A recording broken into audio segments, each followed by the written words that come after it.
فرمایا وہ ان کی انگیٹھیوں میں عود جل رہے ہوں گے اور ان کی بیویاں بڑی آنکھوں والی حوریں ہوں گی اور سب کی صورتیں ایک جیسی ہوں گی، یعنی اپنے والد حضرت آدم علیہ السلام کی صورت پر۔ حضور علیہ السلام نے ارشاد فرمایا جنت میں جنتی اس طرح داخل ہوں گے کہ نہ تو ان کے بدن پر بال ہوں گے، نہ ان کی داڑھی ہوگی، نہ ان کی مونچھیں ہوں گی، داڑھی بھی نہیں ہوگی، مونچھیں بھی نہیں ہوں گی، اور سرما حالانکہ آنکھوں میں نہیں لگایا ہوگا، لیکن فرمایا ایسے لگے گا جیسے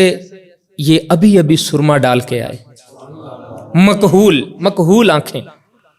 اور فرمایا ان کی عمریں 30 یا 33 سال،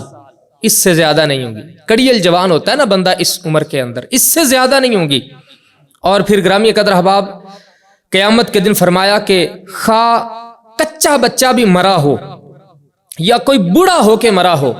33 سال کی عمر میں اٹھایا جائے گا، اور وہ شخص جنتی ہوگا تو اس کا قد حضرت آدم علیہ السلام کے قد والا ہوگا،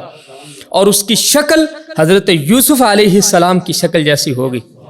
اور اس کا دل حضرت ایوب علیہ السلام والا ہوگا، اور اگر وہ دوزخی ہوگا تو اللہ اس کو بڑھا کر پہاڑوں جتنا کر دے گا۔